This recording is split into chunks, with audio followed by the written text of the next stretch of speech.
Budget workshop session of April 20, 2021. The meeting is called to order. If you'll, everybody is here, so I guess we don't need a roll call. Make a point of that. And Ms. Bauer, if you will. Fiscal year 2021-22 budget workshop. Well, good morning again, Mayor, members of the council. We appreciate your time as always.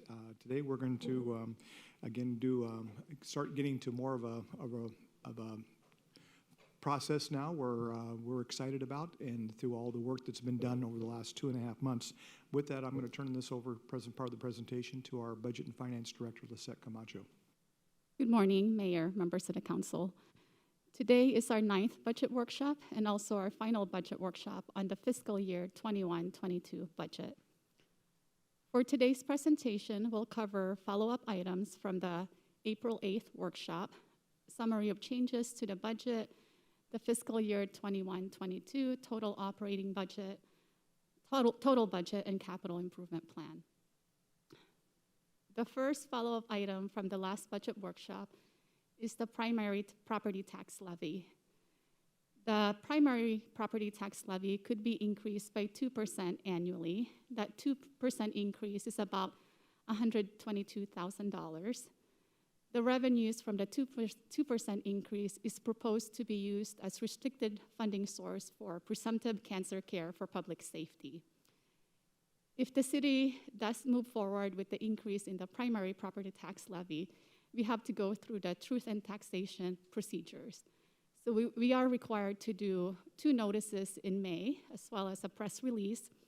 The public hearing for the property tax adoption is on June 8th, and the adoption of the property tax levy is on June 22nd. And with that, I'll pause here to see if council would like to discuss the primary property tax levy.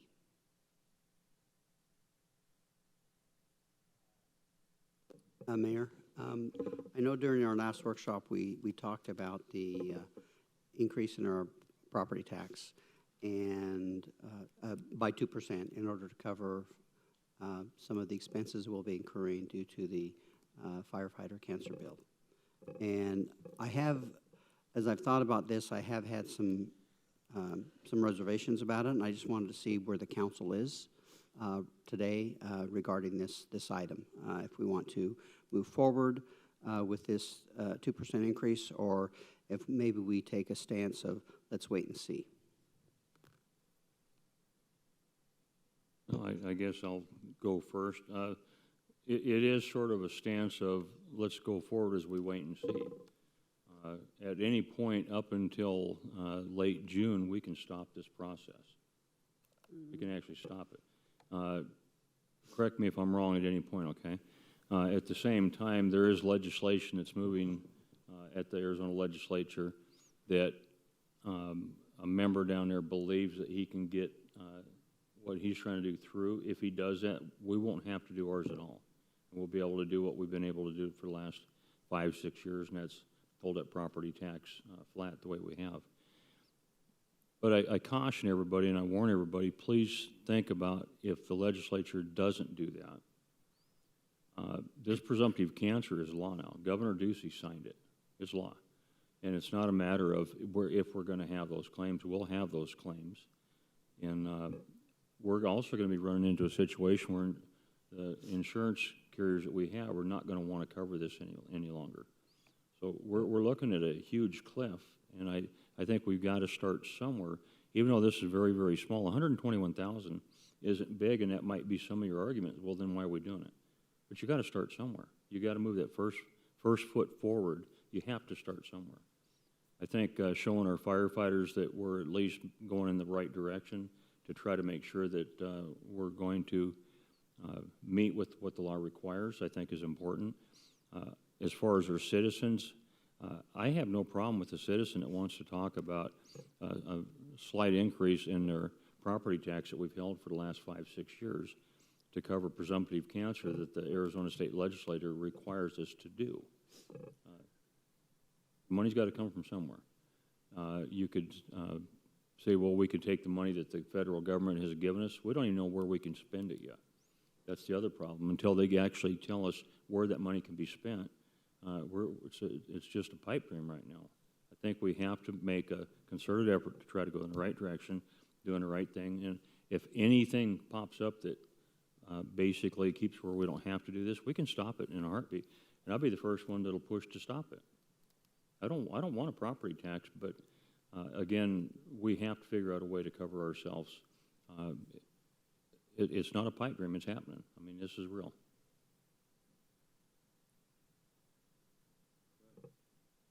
Thank you, Mayor.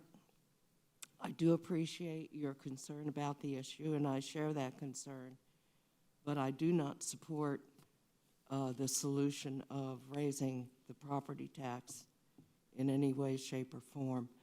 $122,000 is a manageable amount that reflects, think about it, 1 or 2 positions within the city budget next year that wouldn't be filled.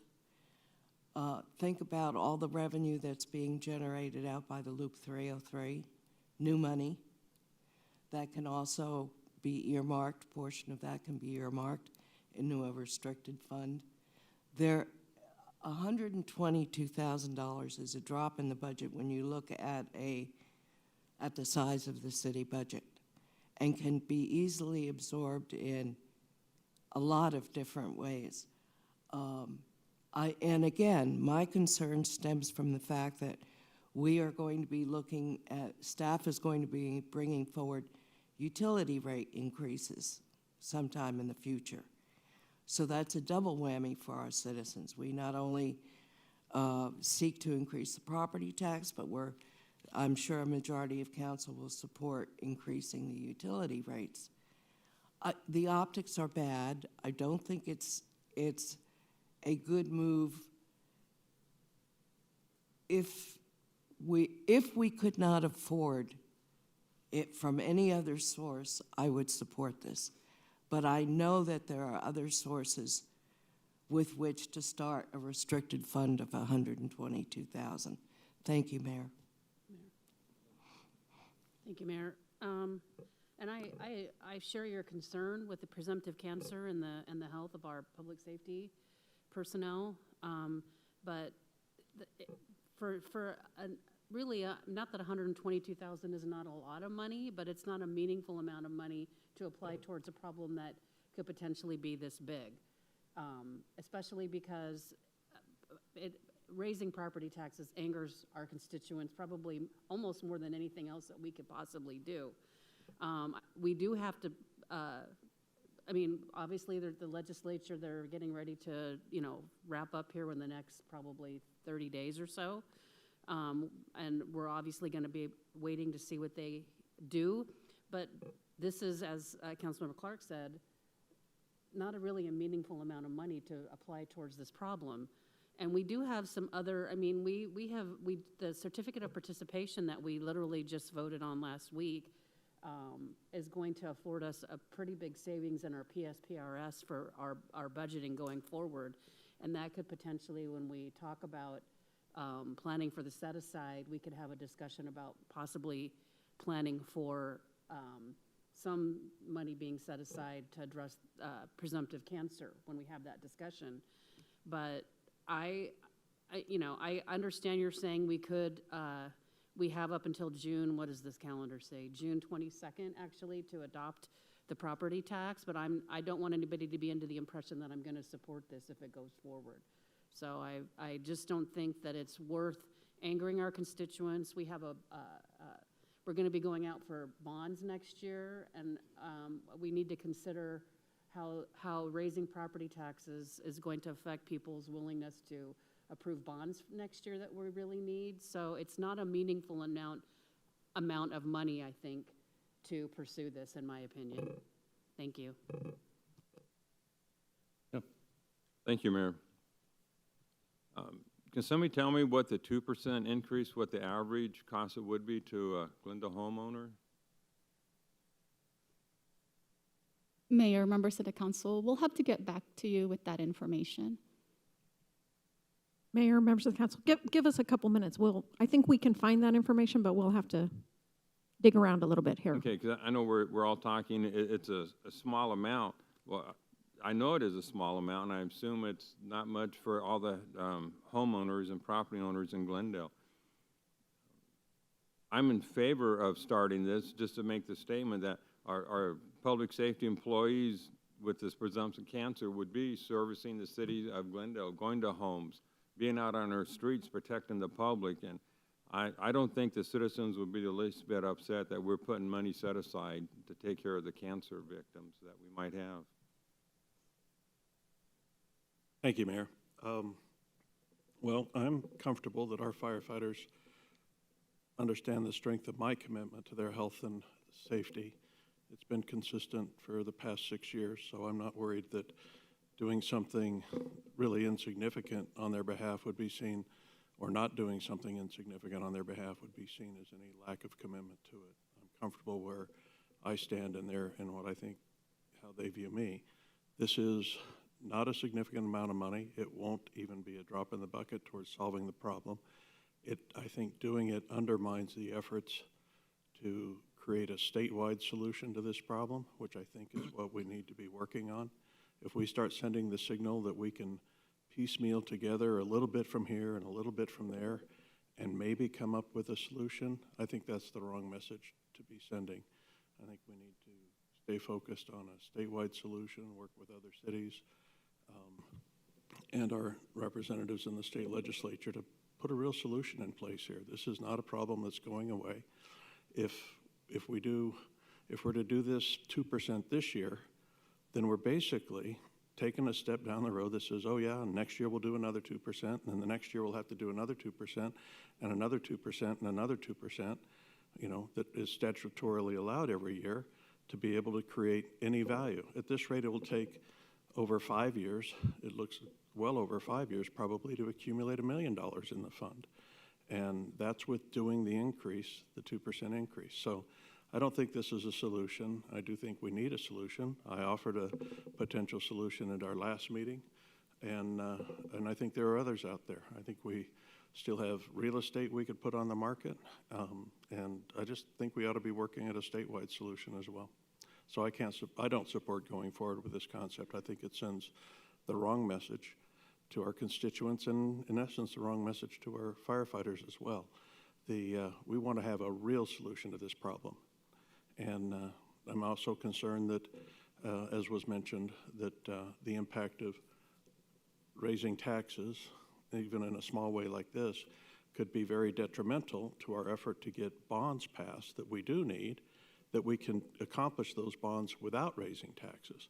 But by doing this, I think it undermines our message to voters that when the bonds come up for election, that they can say yes without raising their taxes. We shouldn't be saying, we're not raising them here, but oh yeah, we did raise them there. Thank you. Mayor, I would agree with some of the sentiments that have been mentioned here, and I think the number one thing that is driving my thoughts on this is that this is a state initiative, a state dictate or mandate, and not that it's not good for our firefighters, they need this, but at the same time, the responsibility to fund it, I think, needs to go back to the state as a statewide initiative, not having the cities try to scramble to come up with the monies that are needed. You know, there are other things that the state is considering, such as income tax reduction, which will have a big impact on the city finances if that goes through. And I believe we need to allow the state to do what it's supposed to be doing, which is to fund a program that they have initiated. And I think the ball is started in doing that funding, and I think we need to allow it to go forward. It's not sufficient, the amount that is proposed. It won't cover nearly the cost of state cancer costs, but it is a beginning, and additional funding will need to come forward. And I think at that point in time is when we discuss, where do we need to come up with funding? Where do we need to find the funding to cover what is missing from the state funding? We don't know that number yet, and I think we ought to wait and see where that comes in at, and then we can always do what we need to do to raise the money to cover those costs. Well, Mayor, Go ahead. I do have an answer for Councilmember Hughes' question. The 2% increase would be about 77 cents per 100,000 of property value. For a 250,000 home, it would be $1.92. Again, property values go up and down, so that's just an estimate. All right, thank you. So I've listened to everybody. I disagree with most of what you're saying because serving 8 years in the legislature, I can assure you, the legislature isn't concerned about what's best for Glendale.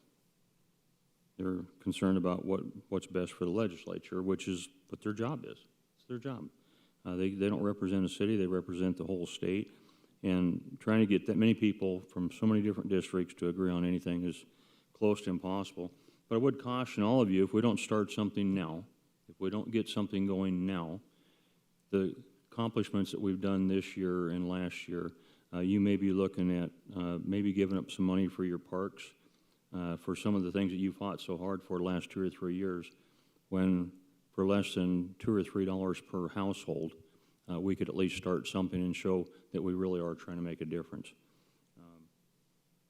I think it's a mistake kicking the can down the road. It's something that this city has done for a long time. This council's done a great job of stop doing that, but it looks like we're going to get back into that again. So it doesn't appear that we have what we need to make this thing go forward. So I don't know if we need an actual vote or just a consensus not to move forward. But reading the tea leaves, it doesn't look like we've got a consensus. Mayor, that's all we need. Thank you.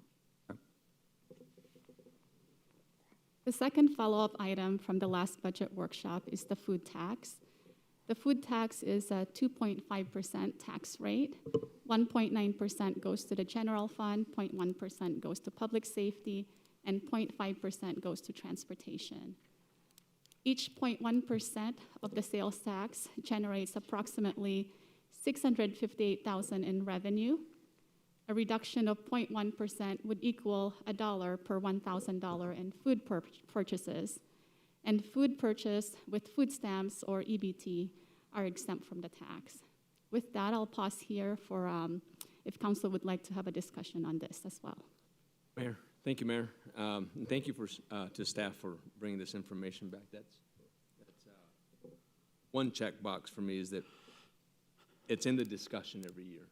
That's really important. If we've just put it in the back burner, don't ever bring it up, then we haven't met our duties to our residents. Question, the $658,000 reduction by reducing it 0.1%, is our $730 million operating budget, or just our budget itself, reflective of the reduction or not? Mayor, members of the council, no, the budget does not reflect that reduction at this time. Okay, so then we would have to find where we're going, what we're going to reduce to make up the 658, yes. So I don't know that the council is going to approve a reduction. I say we do, and here's the thing.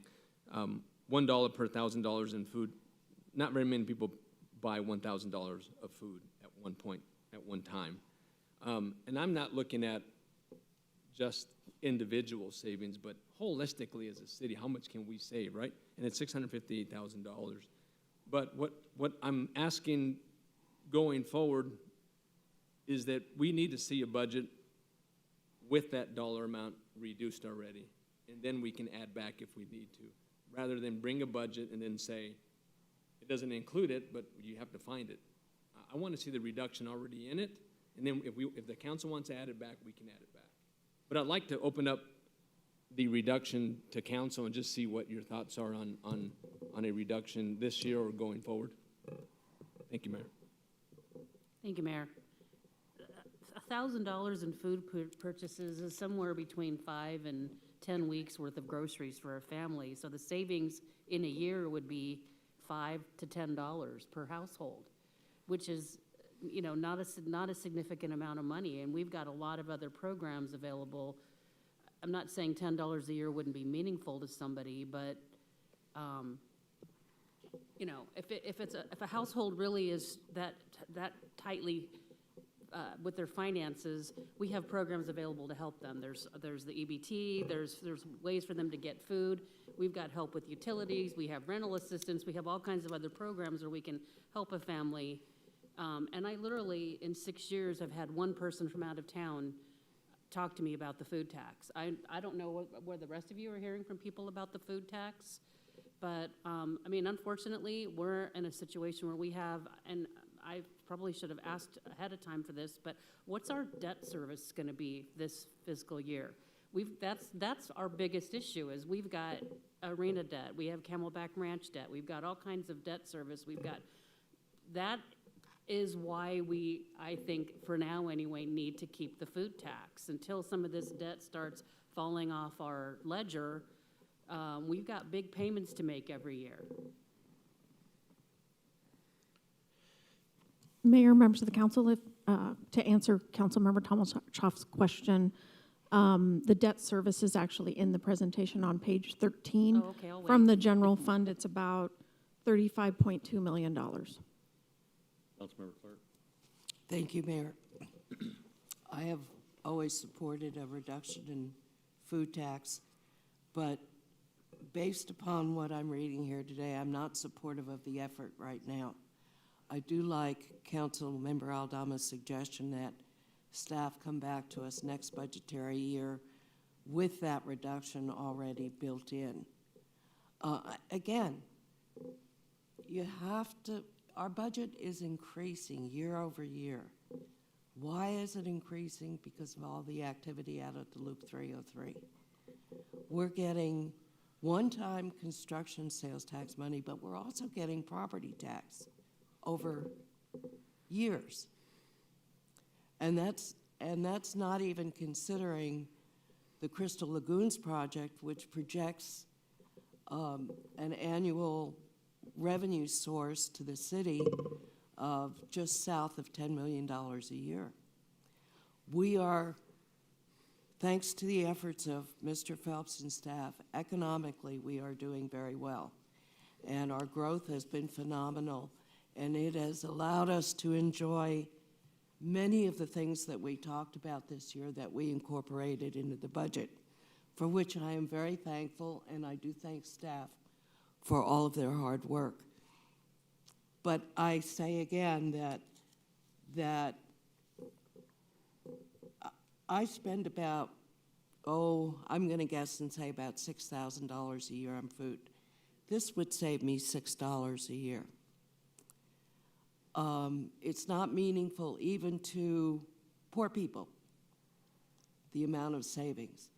I think that maybe we need to have a council discussion about whether we would like to see it reduced by 1/10 year over year, and that staff automatically incorporate that concept into the budget before it's even brought to us.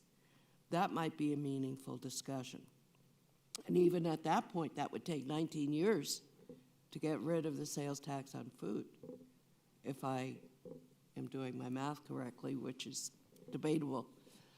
So even though I support the concept of eliminating the food tax, I think bringing it now at the end of the budget cycle serves no good purpose, and I would rather see it, as Councilmember Aldama suggested, baked into the budget at the beginning of the budget process next year.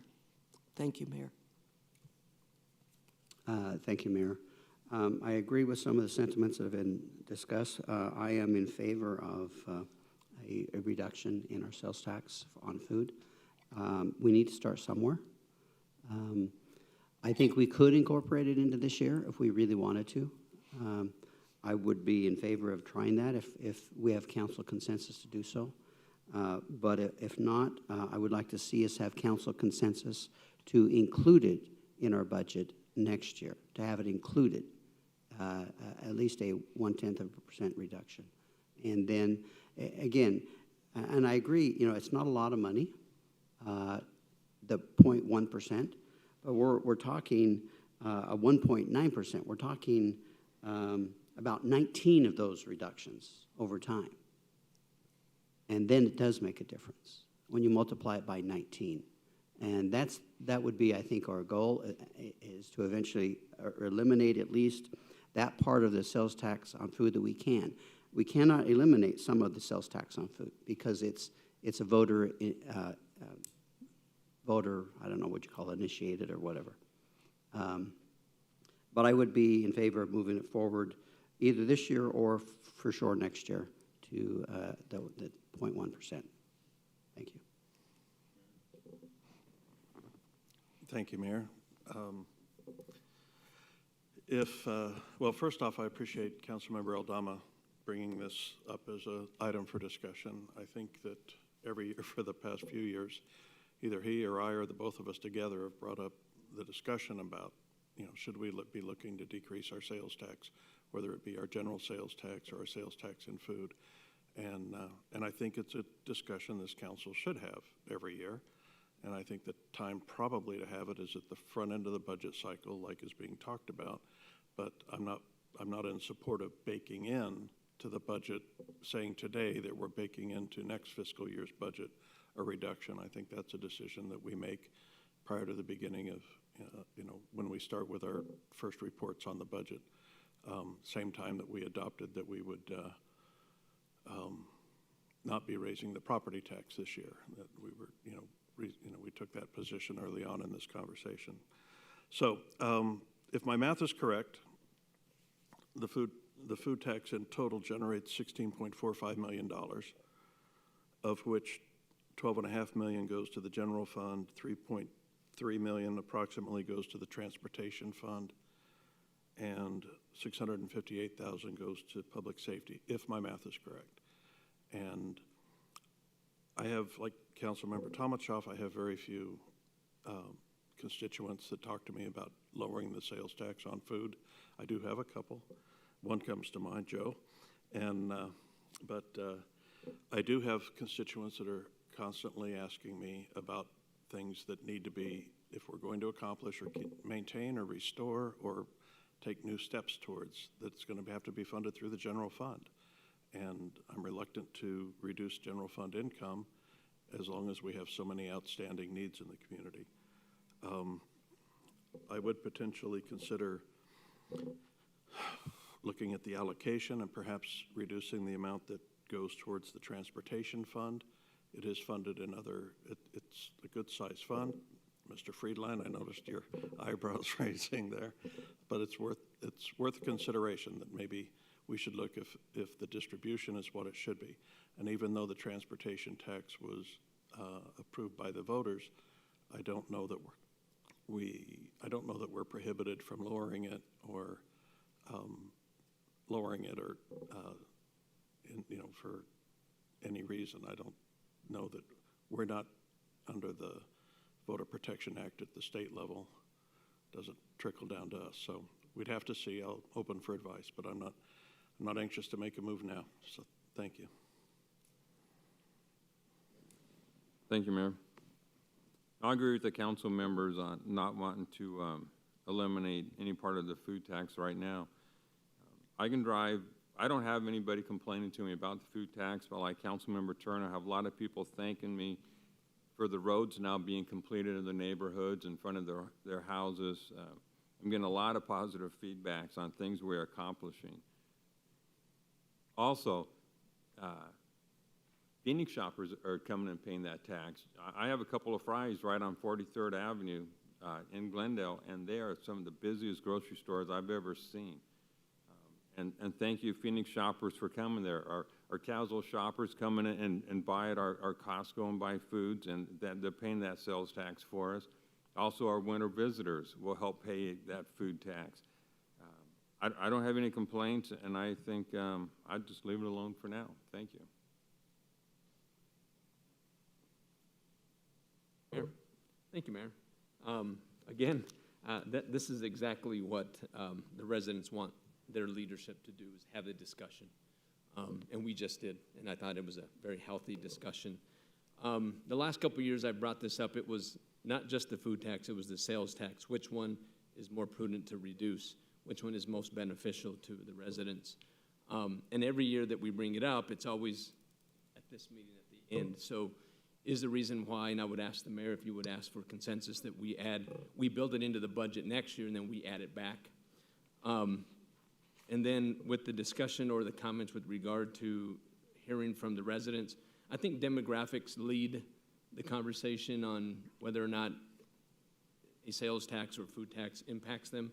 And so in my district, it's very often that I hear from families say, hey, reduce the tax. They don't ever say food tax or sales tax. They just say tax, period. It's the representative's responsibility, mine, to come into the council and say, hey, this is the one that makes most sense to reduce. And so that's why I chose this year for the food tax. Last year it was a sales tax. And then the comment that we're doing a lot in the city, absolutely. I got to tell you, this city does not look anything like it did years ago, 4 years ago, 5 years ago. And there's a cost. There's a cost for improving our city, and I get it. Absolutely there is. But again, two things here, asking the council to give consensus to build it into the budget, and then we put it back in if we need to, and how do we do that? And then just keeping the discussion early in the process and not at the end of the last day. So my final comments, Mayor. Thank you. Thank you, Mayor. I understand your position, Councilmember Aldama, but I would remind everybody about the email we received from our InterGov, Ryan Lee, on April 9th about the potential reduction in state income tax that the legislature is contemplating, a $1.5 billion cut, which would mean a reduction to Glendale of almost $10 million a year.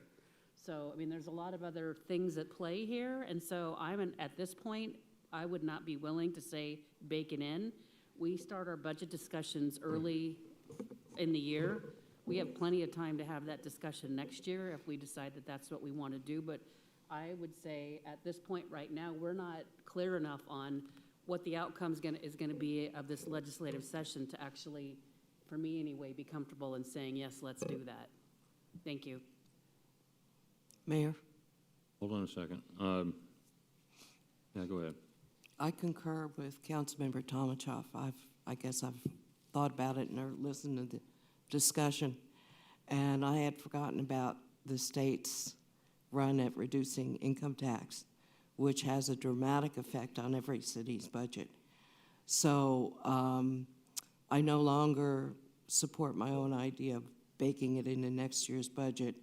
I'm willing to consider it early on in the budget process, but at this point, I couldn't support it. Thank you, Mayor.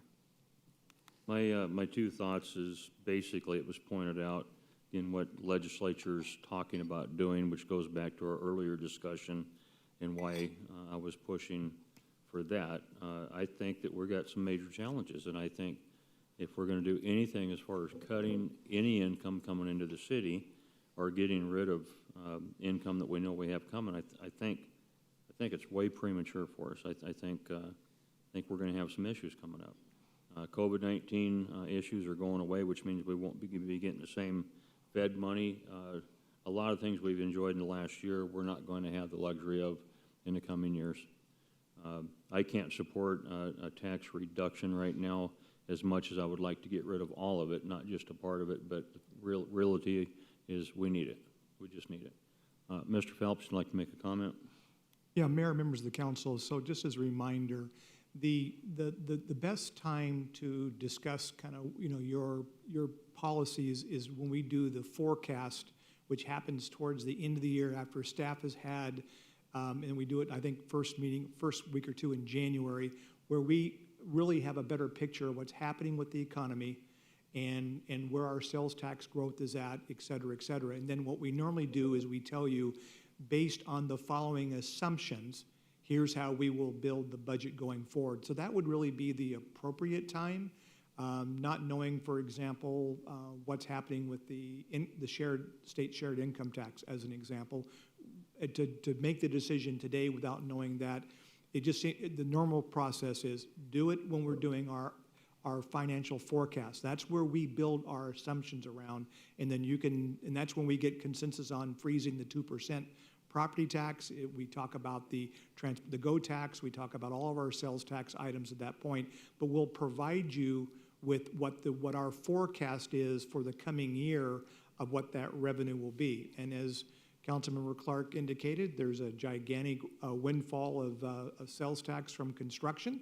We'll have that projection and information available, and we can share that with the council, and then I think you can make a thoughtful decision. But normally we would wait and do it after when we roll out our, so we'll remind the council when we do the presentation on our forecast that, to remind the council, this is what we will begin building our budget based on these following assumptions, and if the council wants to change those, then we would do it based on that direction. Next. The next slide is the summary of changes from the last budget workshop. The last budget workshop, council had consensus to increase the cost of living adjustment for non-represented employees from 1% to 1.5%.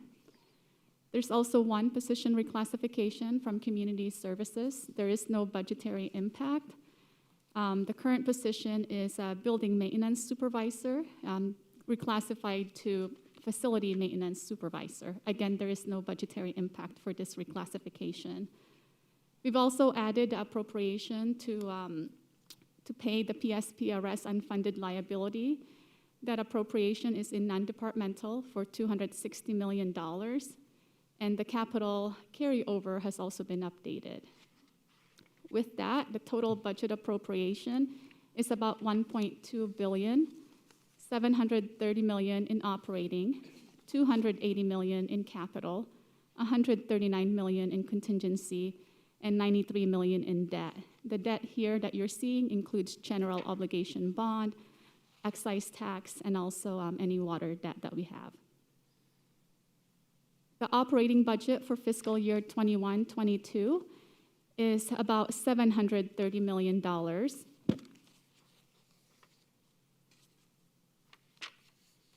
The budget increased by about $242 million from the last time you saw this budget. The increase is again due to the $260 million in appropriation for the PSPRS unfunded liability, and you're seeing that in the big pie chart, slice of the pie chart here for non-departmental. Non-departmental increased by $260 million. I also want to point out that police and fire, there was a reduction of a total of $17 million for both departments due to the reduced contribution for fiscal year 21-22 PSPRS. The next slide is the capital improvement plan. Hold on. Thank you, Mayor. I'm sorry. So the reduction, the 17 million reduction in police and fire, does that basically just, that's money that just stays in the general fund? Mayor, members of the council, yes, that is correct. Okay, thank you. Mayor, if I could just add something to that. That's an estimate at this time, so we updated the budget to the estimate that our folks and our partners from RBC have given us in terms of the refinancing. We won't really know what that savings is until the end of next year, but we did update the budget to the estimate that we were provided by our financial advisors at RBC. The next slide is the pie chart on the fiscal year 21-22 capital improvement plan. The total budget is $280 million. This budget decreased by $9 million, again, due to the CIP carryover adjustments. The largest component is still facility maintenance at $82.6 million. Second largest is streets at $53.7 million. And the third largest is water at $48.4 million. This slide is the summary of personnel changes. You saw this at the last budget workshop. The total FTE that's being added to the fiscal year 21-22 budget is 38.5. Of that, 22.5 in general fund, 3 in internal service funds, The enterprise funds had a reduction of 1 FTE, and for the special revenue funds, an addition of 14 FTEs. Mayor, Go ahead. this previously was, I believe, 39 positions. Is that enterprise fund reduction of 1 position account for the diminishment by 1? Mayor, members of the council, I believe we had the 38.5 in the last meeting, and we also had the reduction of 1 FTE in the, Okay. in the enterprise funds then. For some reason or other, I thought it was 39. Thank you. And with that, I'll turn over the presentation to Ms. Lindsay. I just wanted to, thank you, Mayor. The reduction of the employee and the enterprise fund, basically that person was moved over to budget and finance, is that right? So that really wasn't a staff reduction, it was, is that right? Mayor, members of the council, yes, that is correct. Okay, thank you.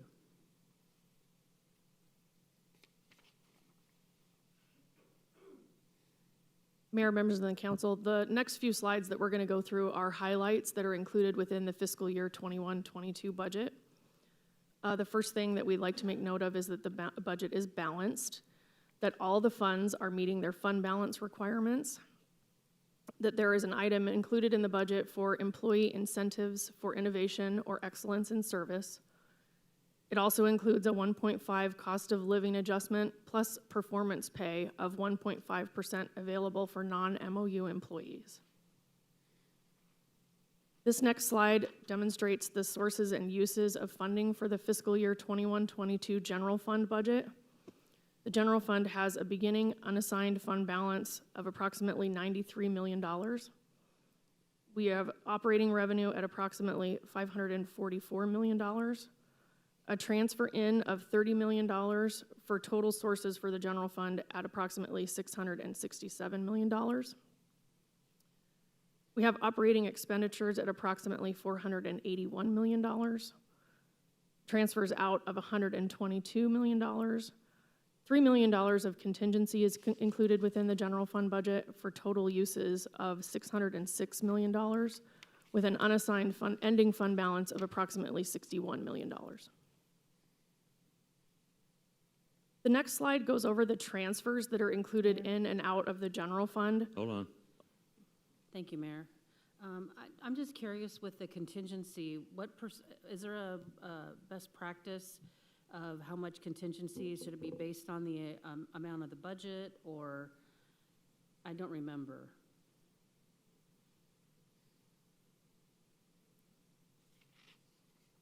Mayor, members of the council, it varies. We've been looking at what this number is, and it's been $2 million for a couple of years because that was during the period of time when we were setting aside fund balance to get to the council's fund balance goal.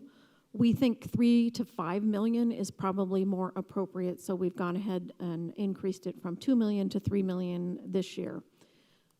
We do use the contingency in general fund, and there are occasions, or there have been, where we've had to go to another fund and move its contingency over to the general fund in the event that there was some type of, for example, air conditioners going out or things like that. We have had to use that contingency. So we think for next year, 3 million is appropriate. It could be higher. But that's what we're recommending to set it at for now. Okay. I mean, is there a reason why we wouldn't? I mean, we don't need to spend it unless we need it, but if we don't appropriate it, then we don't have the money available. Is that right? Again, Mayor, members of the council, we think this is okay. We have contingency in other places. Remember, from our last workshop, we talked about the $67 million in estimated federal funding coming in, and also the proceeds from the Glen Lakes are sitting in contingency, excuse me, also in a capital project fund. So with that amount of contingency located in other places, I wouldn't recommend at this time increasing this number, but it's up to the council. It is your budget, so.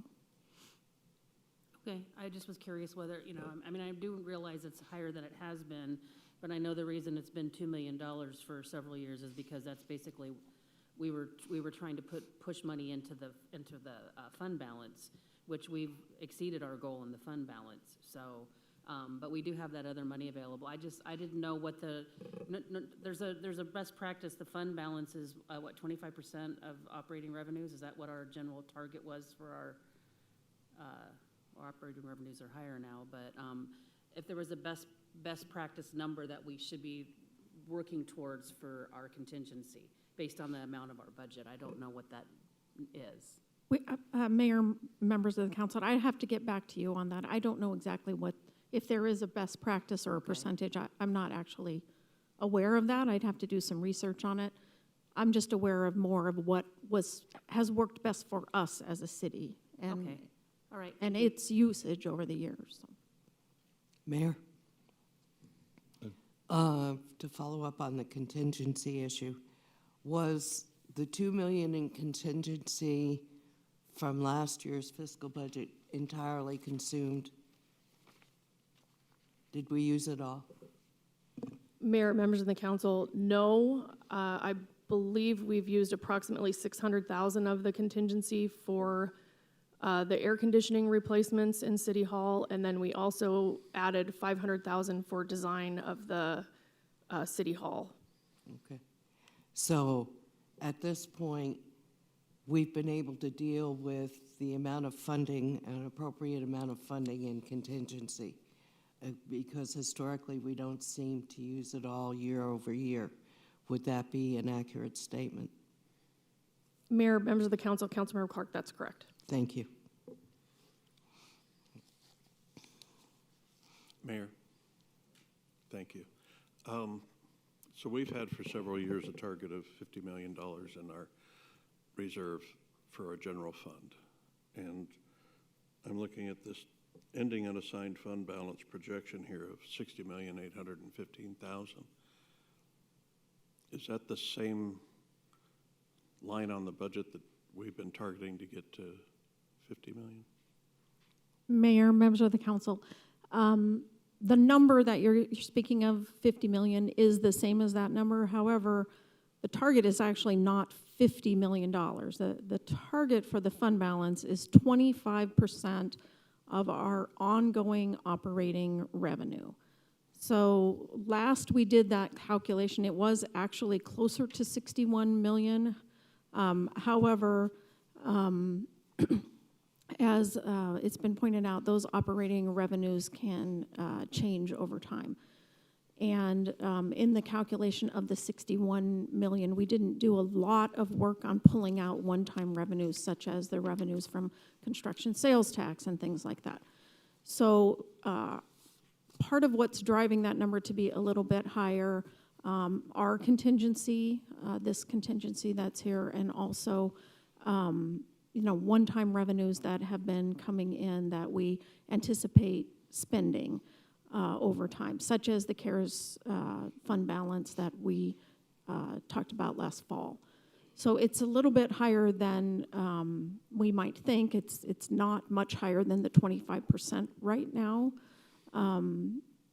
but it is within that range, considering all of the different funding sources that we have, and some unknown projects in the future will be starting to draw that down. So it's a little bit higher next year, but over time it will get back to where it should be closer to, if that makes sense. Yes, I think it does. And Mayor, if I could continue then. So not counting CARES Act funding, Rebuild America funding, any of this one-time federal money that we've received, does our general fund unassigned fund balance, does that represent 25%? Have we achieved, I know that we were using 50 million as a target, but I suppose that was shorthand, because that's what it was, that was what the number was when we said we need it. So that was kind of shorthand. So if the real number is 25%, can we say that we've achieved that goal regardless of the one-time federal money we've received? Or is it only because of the one-time federal money that we've received it? No, Mayor, members of the council, yes, it's been achieved. It is 25% of ongoing revenue, and it doesn't include that one-time federal money, because we have that coming in and going back out. We show it as if it were an in and an out at the same time, like as if we were spending it. Okay, and then does it include one-time, I'm assuming that it would include one-time revenues such as the sale of the Bank of America building that we did, the sale of Glen Lakes Golf Course, those sorts of things. Mayor, members of the council, it does include that, but again, some of those items, and I'll take Glen Lakes as an example, we show it coming in and then we also show it going out. It's part of that big contingency number. We haven't shown what it's going out to, because that's still awaiting council decision, but we do show them as an in and out so that they don't increase the fund balance when we know that it's going to get spent. Okay, so then it's safe to say that the council's goal of achieving a 25% reserve fund has been achieved based on the strategies that the council put in place with the advice of staff and with the blessing of the growth that we've had out in the western area. Yes. Fair enough? Mayor, members of the council, that's correct. Thank you. Helps. Mayor, members of the council, this is, to me, has always been a great conversation. I know that when former Assistant City Manager Tom Dunsing was here, we had a number of conversations when I first arrived, knowing that the council had stated, a fairly aggressive goal on what's the appropriate amount of money to have for fund balance. And I'll ask staff, maybe as a follow-up to this, maybe to go back and look at GFOA guidelines, because they typically will give us best practices. But back at least when I first got here, the GFOA was saying that an appropriate level of fund balance actually is more in the 15 to 20% range. So the 25 would be at the high end. I know of very few, and I do monitor other budgets in our surrounding area, of have a true 25% fund balance in their general fund. And I would just say that just like there is a number that is too little from a best management perspective, there is also a number that's too large, in my opinion. And the reason why I say that is that if you're sitting on money that's basically it's actually diminishing each year because of inflation. We're getting roughly, 110, 120 basis points. Inflation maybe is at 150 to 200 basis points. In reality, the money you have in your fund balance is somewhat going backwards in terms of value. Meanwhile, if you don't expend it on priority items, things like maintenance in our parks, maintenance in our facilities, in our fleet, then those costs actually, by delaying investment and maintaining things correctly, that cost can actually escalate faster. So there is a right number, and I think, again, I'd like to ask staff maybe to go back and maybe just to kind of research what GFOA or other kind of associations do in that. But I think the 25%, we have achieved that. It's been, I think, a great goal of this council. But I also say, I think there is a number that can be too high just as easily as there's a number that's too low. And I think right now we're in a good position, but you have some flexibility that if there are some priorities this council wants to address in the next couple of years, you could tighten that number down a little bit, and still stay within really best practices. Mr. Phelps, I'm glad you brought that up, because that gives me a segue for my next question to the council and management. Does anybody have any reason why if we're not going to do property tax, what if we were to take $815,283 and put them in a special presumptive cancer account? We're not spending the money, we have it there if we need it. It's sort of a contingency in one sense, but it also gives us a little safety net. Any objections to doing that? Mr. Mayor, I ahead. would support that concept.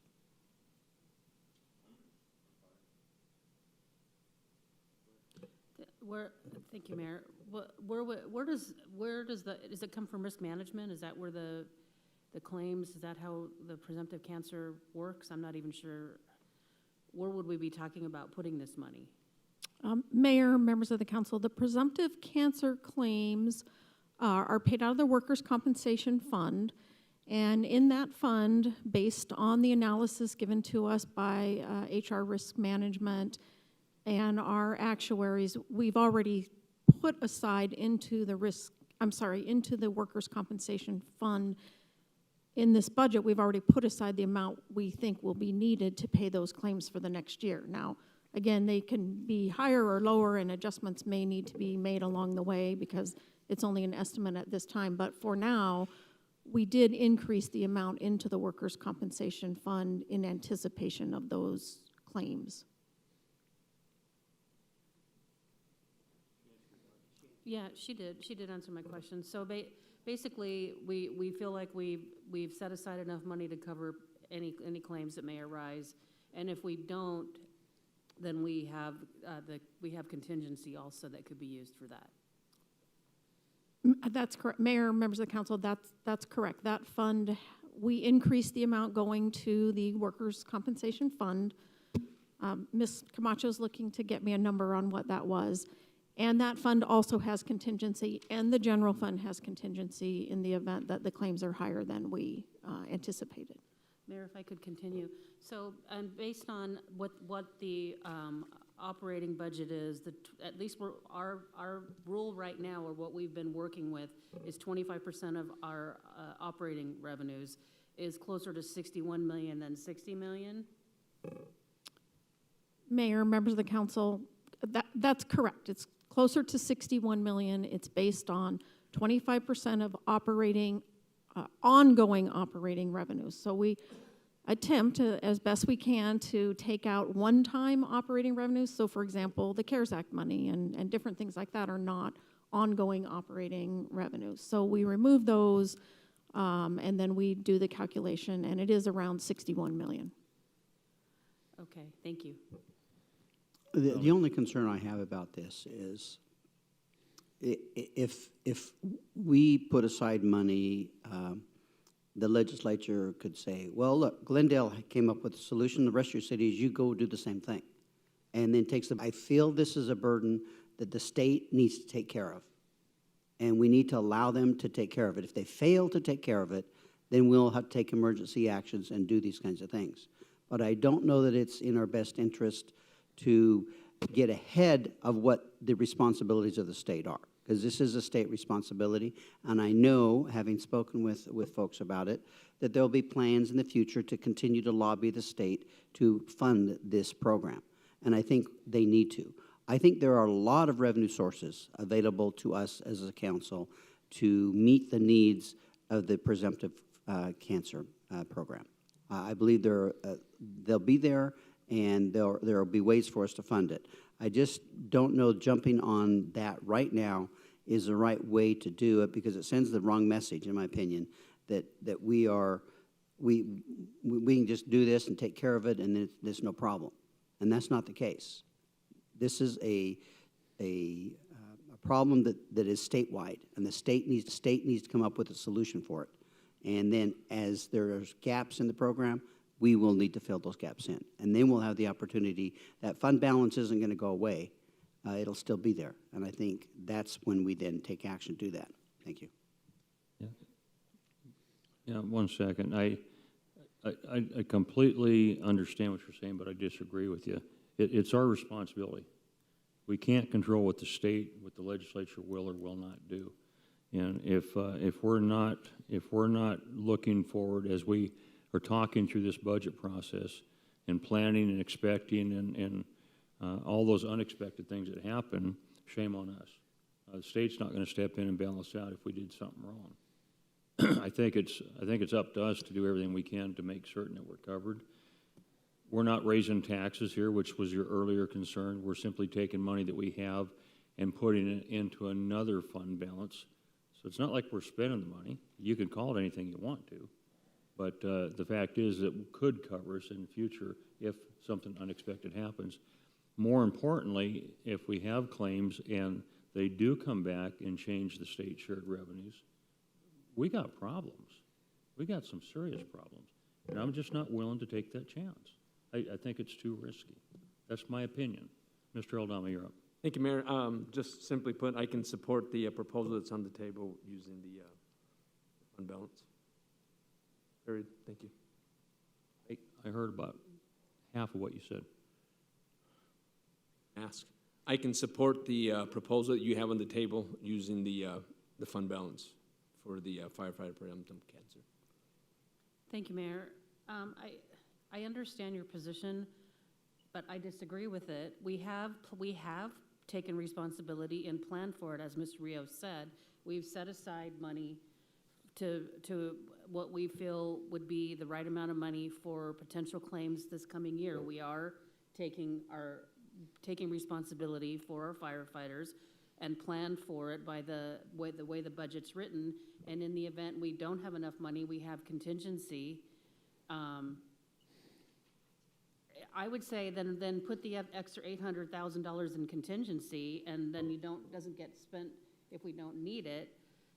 I feel like it's already been planned for, and I agree with Councilmember Melner. We need to stand back and let the state take responsibility for the law that they just passed and see what they're going to do. Basically, at this point, it's an unfunded mandate. They're talking about taking, the income tax away from cities. Let's just stand back and see what happens. We've planned for this year. I trust the people, our budget and finance people, that they've adequately planned for potential presumptive cancer claims, that they've addressed it and set aside enough money to handle it. And if we don't, we have contingency money available to handle that. We're not going to leave our firefighters hanging without taking care of them if they have cancer. But let's stand back and let's see what the state does. I really do agree with Councilmember Melner on this, that they've put us in this position. Let's see what they're going to do. Thank you. Your comment actually made me think of a story that my father-in-law told me when he and his brother were kids in Texas, and they went down to one of the tanks to go swimming in what they call a tank down there in Texas is a pond. And it's a true story, but it's my father-in-law, and he's such a cool guy anyway. Him and his brother were swimming, and his brother started hollering to his brother, my father-in-law, that he had been bit by a snake. And he got him out of the water and got him up on shore, and sure enough, he got bit. And he said they were both pretty young, and his brother, Herschel, was panicking and crying and screaming, and he said, "What are you going to do? What are you going to do?" And he said, "Well, let's just wait and see what happens." That's a true story. I didn't make that up. That's a true story. Now, it wasn't a poisonous snake, thank God.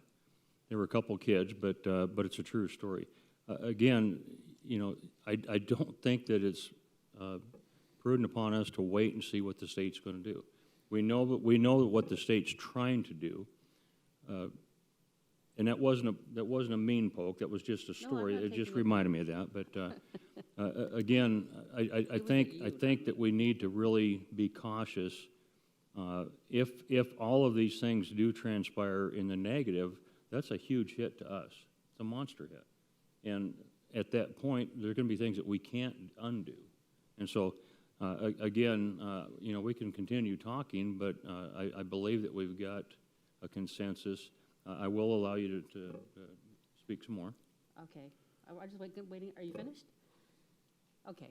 I disagree with the fact that we're standing back. We have planned for this. They've done the calculations, and they've planned and allocated funding to handle presumptive cancer claims. It's not like we're saying we're not doing anything. State, we've budgeted and planned for what they anticipate is going to happen this next fiscal year. I trust their planning, that they've planned for this, and that we're ready to handle it, and if we're not, we have contingency. I just think the optics to the state legislature are, okay, then let the cities handle it. That we really, 25% of our operating revenues is $61 million, or closer to $61 million than it is $60 million. There's potential for losing state income tax and other things that could possibly be happening. And so I'm comfortable in trusting the planning that our budget and finance people have done to manage these claims this next fiscal year. I'm not saying we haven't done anything and that we're not doing anything. I'm saying I trust that they've budgeted with their expertise and that we're going to be able to handle and take care of our firefighters this next fiscal year. Mr. Mayor? Who's speaking? Go ahead. Mayor, members of the council, just a couple thoughts. First of all, staff really appreciates the fact that this council is so attuned to this particular issue. from my conversations with other city managers throughout the valley, I think I can say with full accuracy, there's not another elected body at the local level that's putting more energy and time and awareness into the presumptive cancer issue. Many of the councils and cities are really just, they're waiting to see what will happen in the future. We've had this in our dialogue now for some time, and again, so I just want to be very complimentary that I think this council is really being responsible in terms of looking at those future obligations that we may have. There is a certain amount of frustration from my perspective, is this new legislation has a potential of a tremendous impact on local jurisdictions. And I've yet to see a single article in a newspaper. I've yet to see a single article on TV, news story on the impact of this bill being signed. It has been absolute crickets by the media, even though the potential liability to local government is significant. When I inquired of our legislative team about what the fiscal note was on this particular bill, the legislature, in their, for whatever reason, I'd like to say wisdom, but for whatever reason, chose to do a fiscal note that ignored all retirees that are actually covered under this particular legislation. All they looked at was an actuarial number for existing public safety and what their potential medical costs are. We believe there to be in PSPRS today almost 1,500 retirees that are covered now under the presumptive cancer bill. And when you look at actuarial numbers from national health organizations, there's about a 9 to 11% chance that between age now to 65, they will come down with one of the 25 presumptive cancers that are covered in the bill. So let's talk about that. If we say let's say it's 5% of 1,500 people, that's 75 cases. We had one case here in Glendale, as you're aware of, that we believe the total cost to treat this illness for the life of the illness will be in excess of $5 million, a single case. And the legislature totally ignored the fact that they have to cover retirees, and by they, meaning us, we have to now start projecting what our 200 plus retirees, what the impact's going to be to us going into the future. So there is a certain amount of frustration, but I will say that with HR and Jim Brown and his team, and with Lisette and Vicki, we are on top of this. And what we would fully envision doing is that each year during as we go back to our forecast and we start looking at our assumption, we too will also be building in what we think will be additional amounts that we'll have to set aside in the budget, as we did this year, where we really increase the amount of money into our workers' comp. This is not going away. We will likely have to see increases out of the general fund to support the presumptive cancer going forward. But again, I just want to compliment the council. There is a level of frustration that why this is not being talked about. And I don't believe until the media and the other cities start talking about this, will there be any pressure put on our state legislature to step up, since it's their bill, and to help find a funding solution to take care of this. And then you have to then layer in the irony of rolling back a state income tax that will have huge impact in a couple years on every single city, and then you layer on additional costs for things like presumptive cancer. It's just absolutely going in the opposite directions. Now, I want to be clear. This is not a statement on whether we should have a presumptive cancer bill in place. We understand the need for presumptive cancer. We understand the program, but the state has to come in and start helping the cities with this. The city of Glendale can handle a couple cases. Can you imagine being a town or city in this state of under, say, 5,000 to 10,000? in population that gets hit with just one case, let alone maybe 2 cases over the next couple years. And it would have to have a drastic impact on their ability to pay for critical public safety services, because it's the biggest part of a general fund is public safety. So obviously, for whatever reason, the media hasn't decided to cover this. I hope this council continues to talk to your colleagues, continues to educate, your citizens in your districts, because it is an issue that it's not going away. And while we're not happy with the state solution today, it doesn't mean that we can't, through education and continual work with our legislature, encourage them to find a funding solution for the cities. And so sorry for the lengthy comments, but again, I do want to say, I think this council is showing great leadership here in the Valley by at least having these kinds of discussions around budget time and recognizing that we need to be doing the thoughtful thing into the future of making sure we can fund this adequately. Thank you. Thank you, Mr. Phelps. So I will again go back and try to, not nearly as eloquent as Mr. Phelps, but this isn't going away. It's going to get worse. We have the money available. If we don't spend it, it's still there. It's not like we lost it. I think we need to get ahead of this, not staying with it.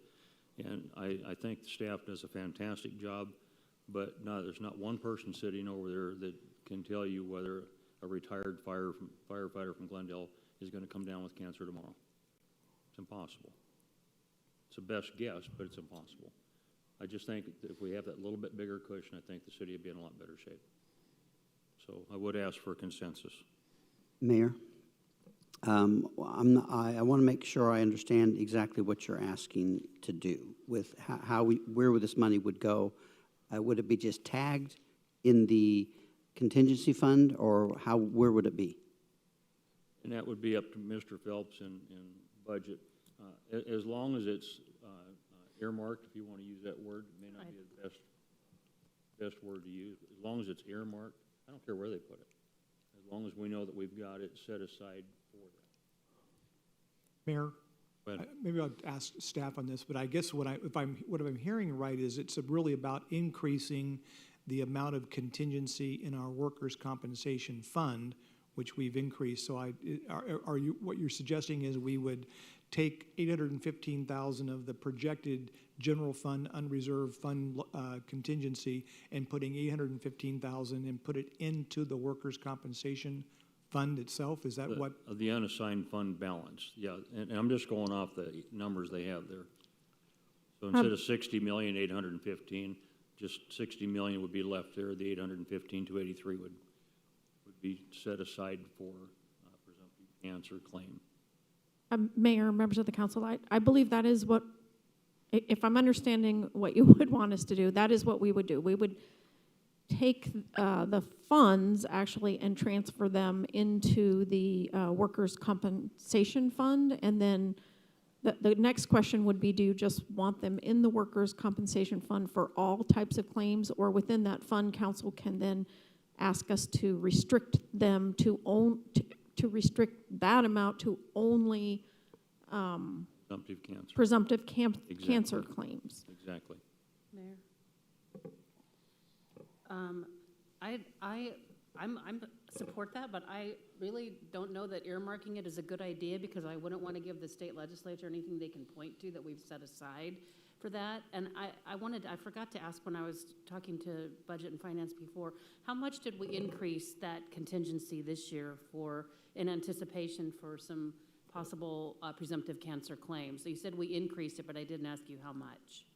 Mayor, members of the council, we increased the amount of funding to the fund, not the contingency. Okay. It's actual appropriation in the fund, and it was increased by $1.6 million. So it went from, it's up to $4.7 million, I believe now. Okay, and Mayor, if I could, how much is the contingency? Oh, I'm sorry. It was 4.7. We increased it by 1.6. It's now 6.4. And how much is the contingency? Mayor, members of the council, give us a minute. We're looking into it. And Mayor, if I could, I don't like the optics of, I mean, that's a big increase right there. And I just don't, I'm fine with putting it in our, just, in the contingency, but not necessarily earmarking it, because chances are, if it's needed, it'll be there because they've planned for it.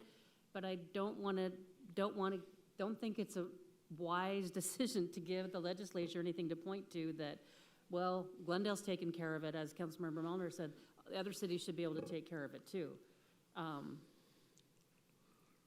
The money's there to take care of our firefighters if they have cancer claims.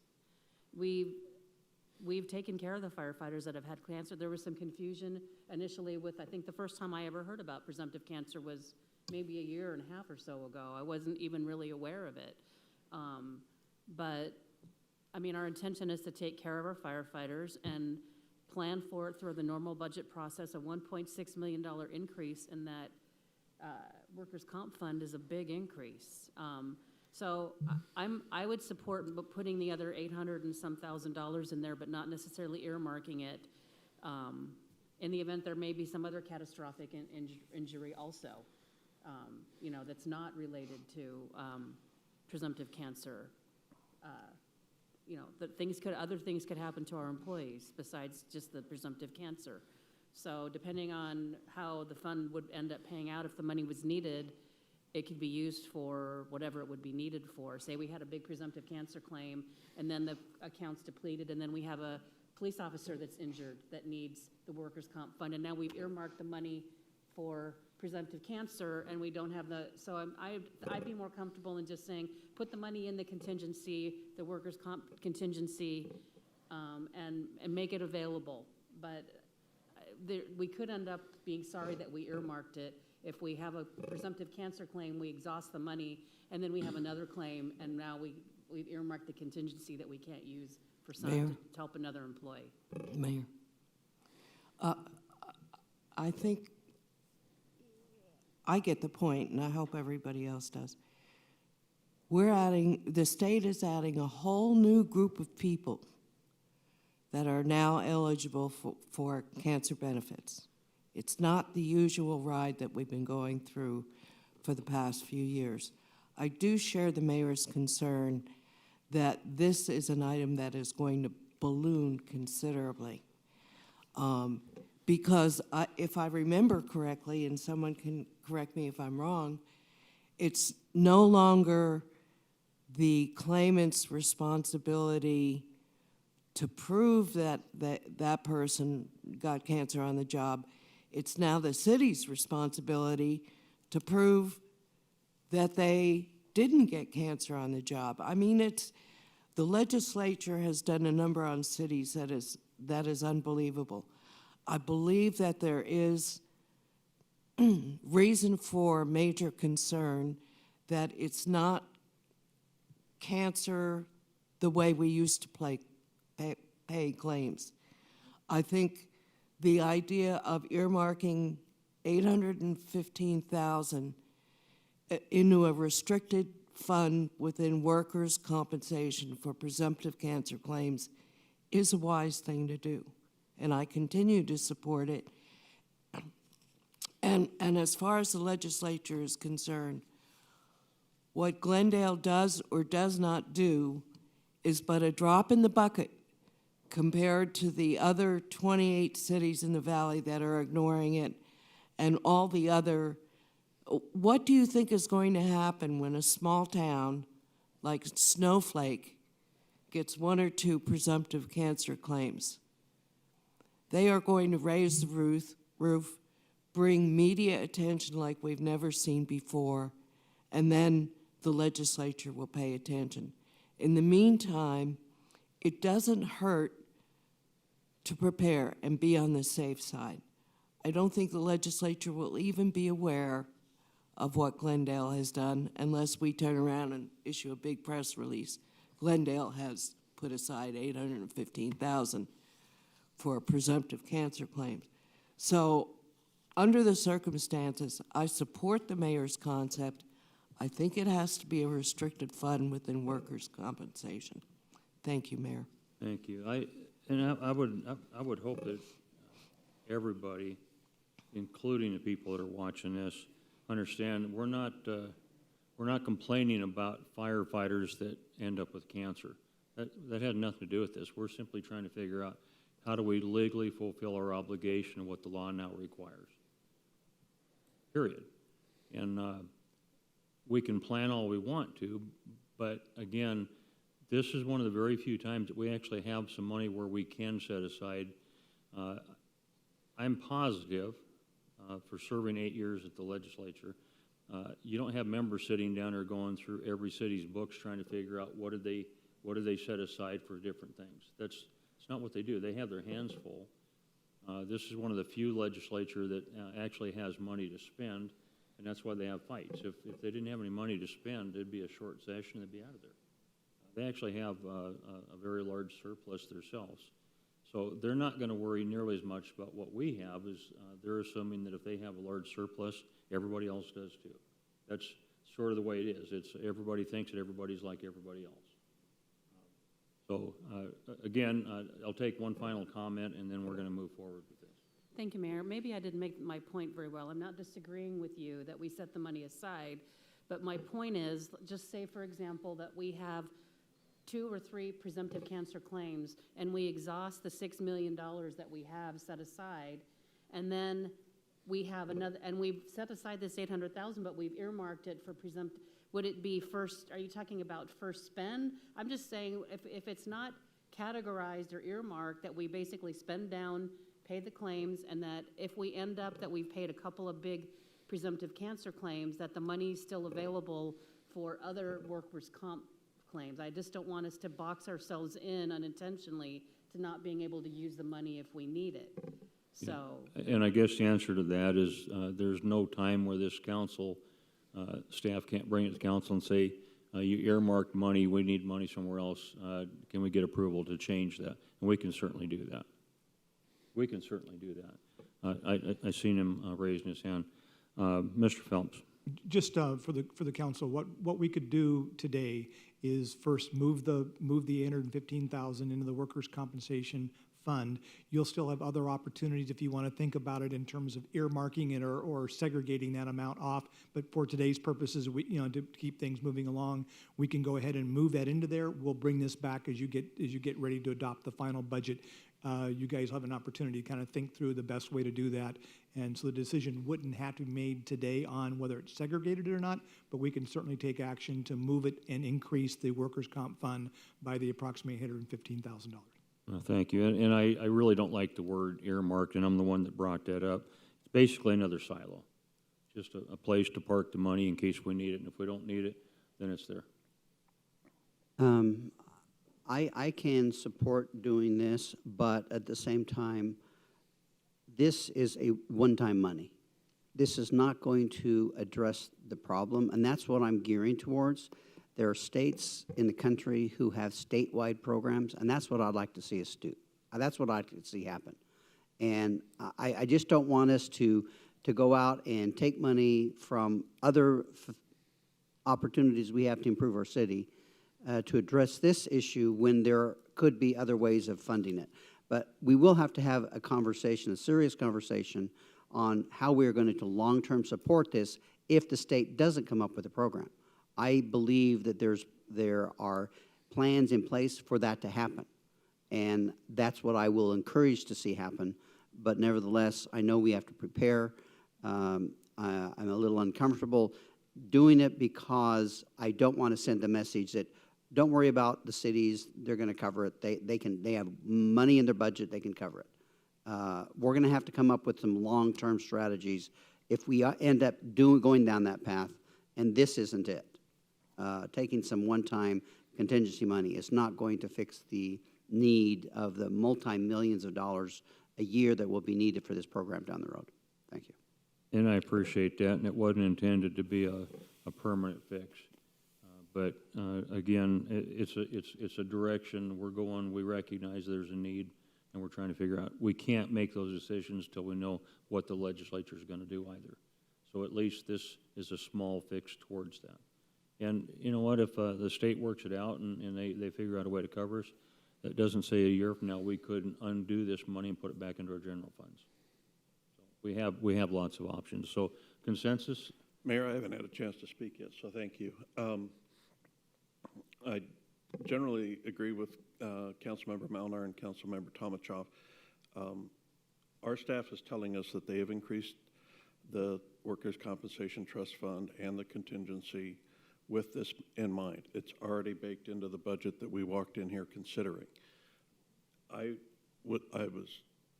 One of the reasons I was reluctant to consider raising our property tax for this cause is because I don't think it's fair to our firefighters to set the stage that the conversation is we're raising property taxes because of our firefighters. I think it's just as unfair to set the stage that we're not meeting our general fund balance goal, which we won't be if we move $815,000 out of here. If we move it out of our reserve and put it over into the trust fund, we won't be meeting our goal, and it's just as unfair to say that that's the fault of the firefighters either. We've got the problem solved for now, based on what staff had already arranged for us walking in here, increasing the funds available in our trust fund. And we have our entire contingency fund available should we need it. We don't need to do this. I don't think it's prudent, and I don't think it's fair. So you don't have my consensus. Thank you. Well, and I appreciate that. Just so, final thing, I was texted this. The state legislature's physical note says the annual cost is going to be around $37 million per year. If Mr. Boyer, Senator Boyer, is successful, his idea is to divert $20 million back. That's still a $17 million shortfall. Even if they take care of it, it's still a $17 million shortfall. And that's not talking about the flat tax if that goes through. So I appreciate what all of you said, but I think that this is something that is the least painful. Nobody had to raise taxes, and we can put some money off to the side if we need it, if we don't need it, and things get better for us, we can always put it back into our general fund. I do have consensus for it. So with that, thank you. We'll move on to the next.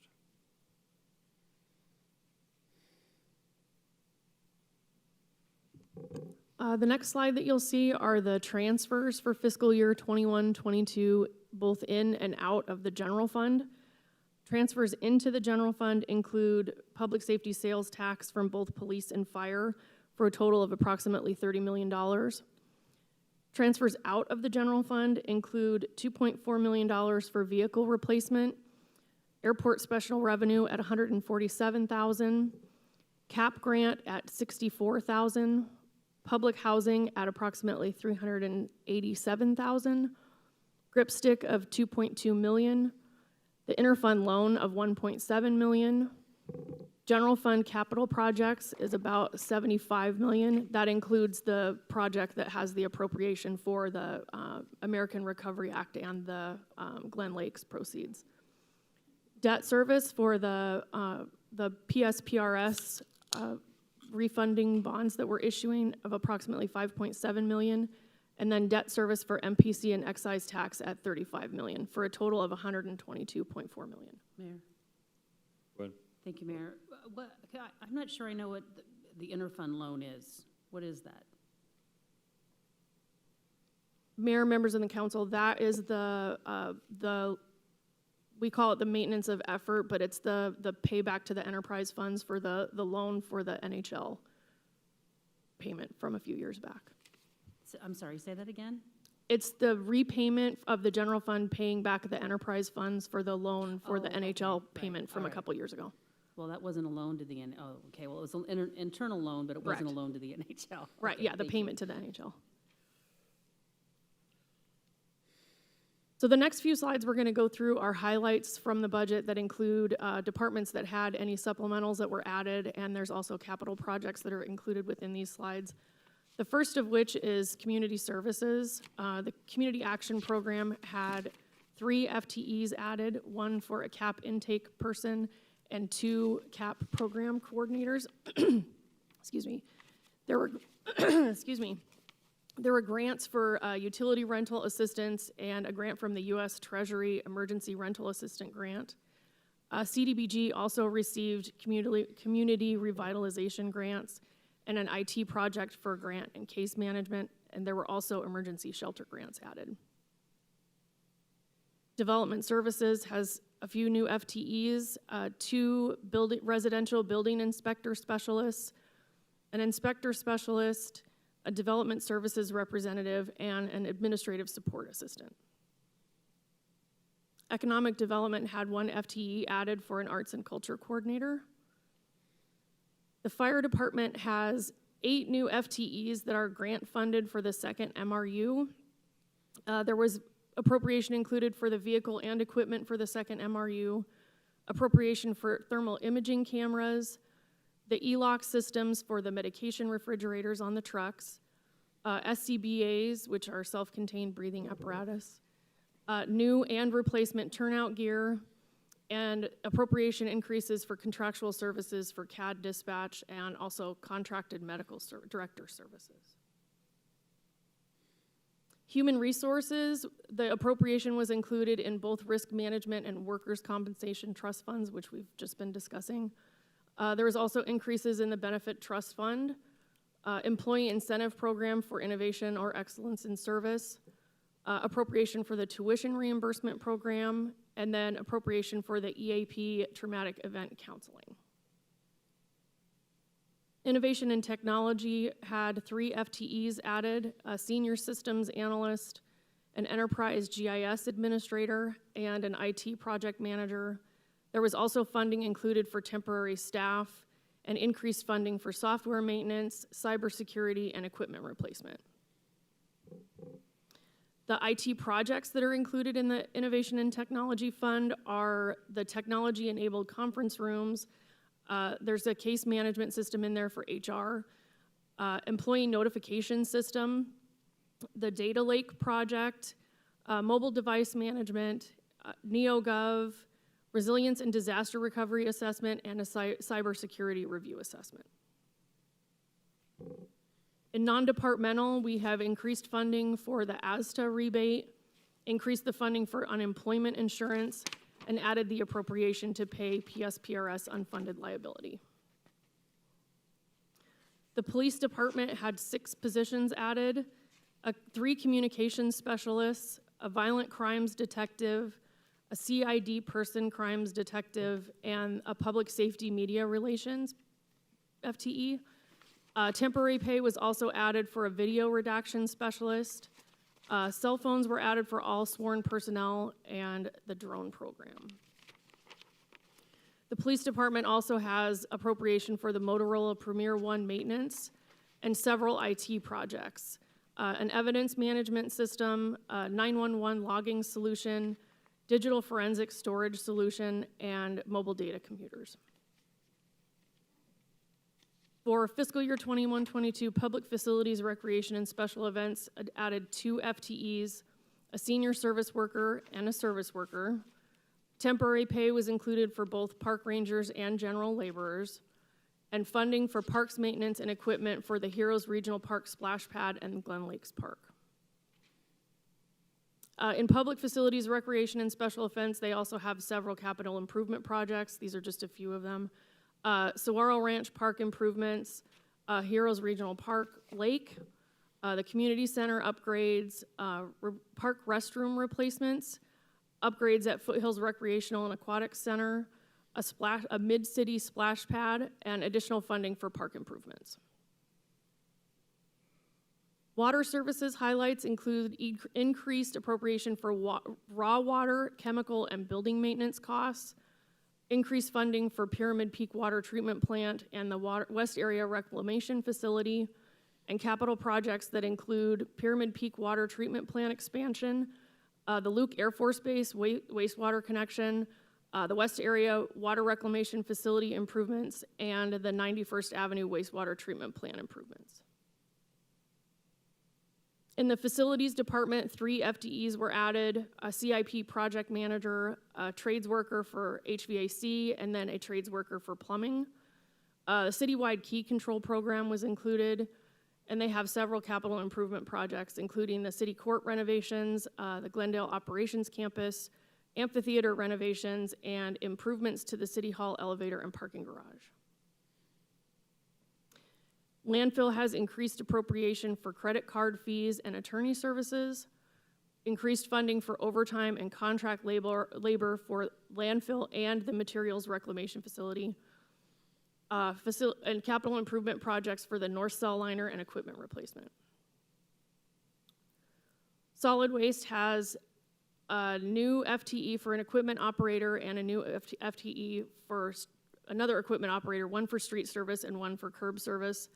There's additional funding for additional credit card fees, a new program for the illegal dumping mitigation team, increased funding for shop charges, and their capital improvement projects include equipment replacement and solid waste process improvement software.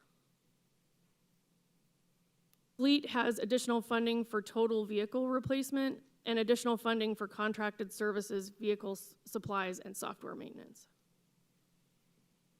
HERF has four new programs included, one for the barricade program, a pole painting program, utility cut program, and the illegal dumping mitigation team, and capital improvement projects that include pavement management and pedestrian LED conversion.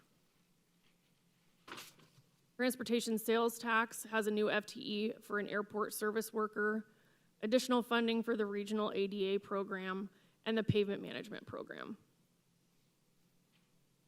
Engineering includes the addition of 2 FTEs, the Director of Engineering Services and a Principal Engineer or an Architect for CIP administration. There's funding for temporary contract positions for a CIP project manager, a contract analyst, and 2 inspectors. And their capital improvement projects include the storm drain at Bethany Home Road from 43rd Avenue to 51st Avenue. And with that, we will pause so that we can get council consensus on the budget. Any discussion on any of those? Mayor, Yes.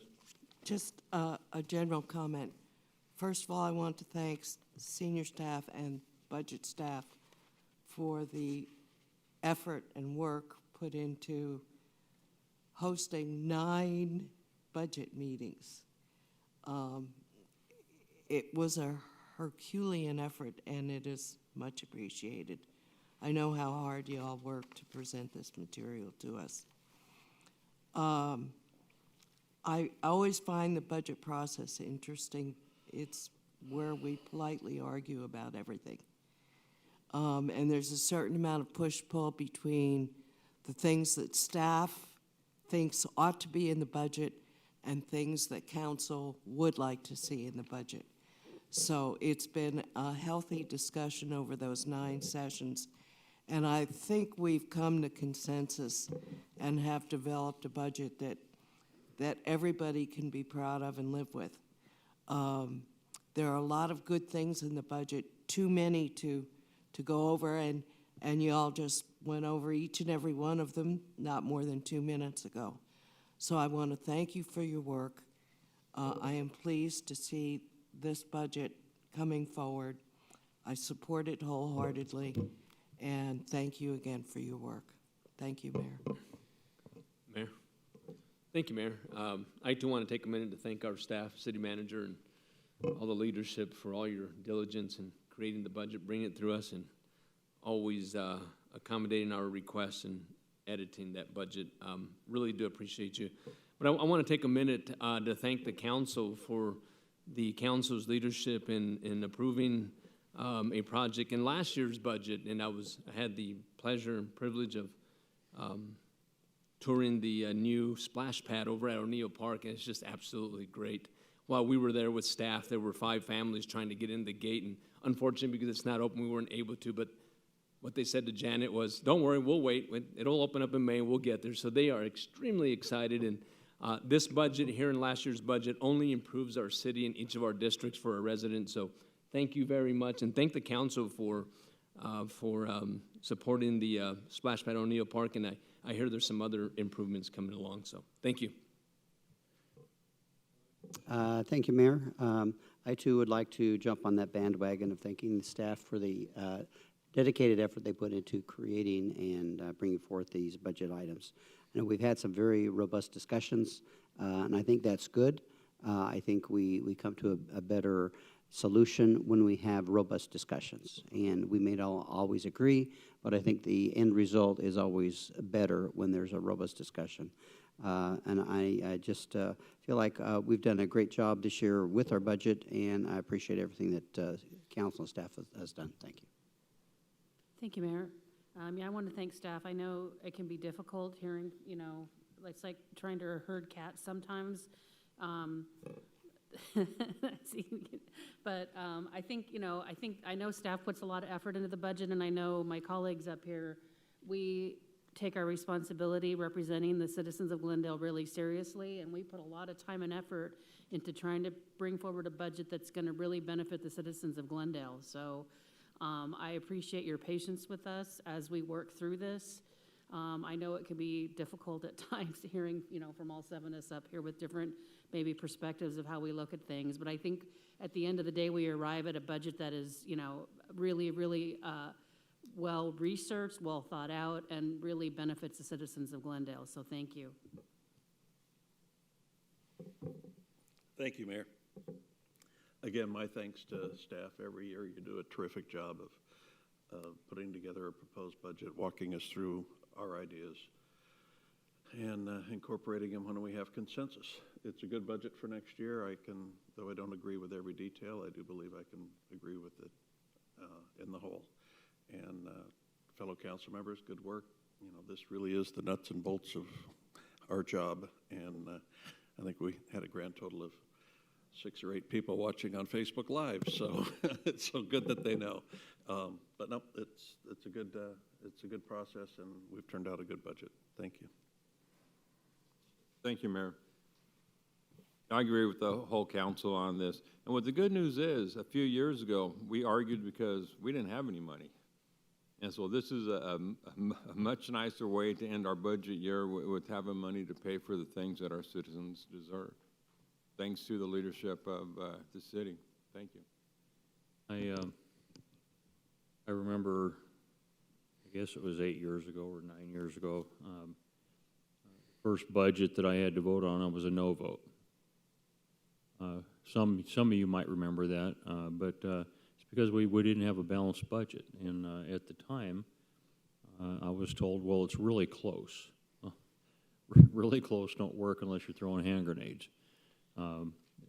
So pleased that we are where we are today, and it's a combination of literally every soul that works for this city, people that represent it, the management, the council, and each and every person that gets up every day and goes out on the front lines and either picks up the trash or digs the ditches or sprays the graffiti or whatever they do. It takes all of us to make it work. As far as you ladies, I feel bad every year when we start this process because y'all usually walk out of here kind of hobbling and bruised and beat up a little bit, and I hate to see that, but I hope all of you keep in mind that as sometimes as rough as this council can be, they're wanting to do the right thing, and we appreciate so much that you understand that. I believe you understand that. You keep coming back each and every day. So I think you love the city as much as we do. So excellent job. Hopefully next year we won't have as many meetings. That'd be okay with me. But I think we turn out a good process. I think we turn out a good product when we're done. So Mr. Phelps, congratulations to your entire team, sir. Okay. Mayor, members of the council, we also want to thank you all for dedicating the time to go through 9 budget workshops, and also for the feedback. We do appreciate it, and it makes us get better. I also want to take a moment to thank the budget staff, Ms. Lindsay, and also Megan Elgin and Jen Murphy.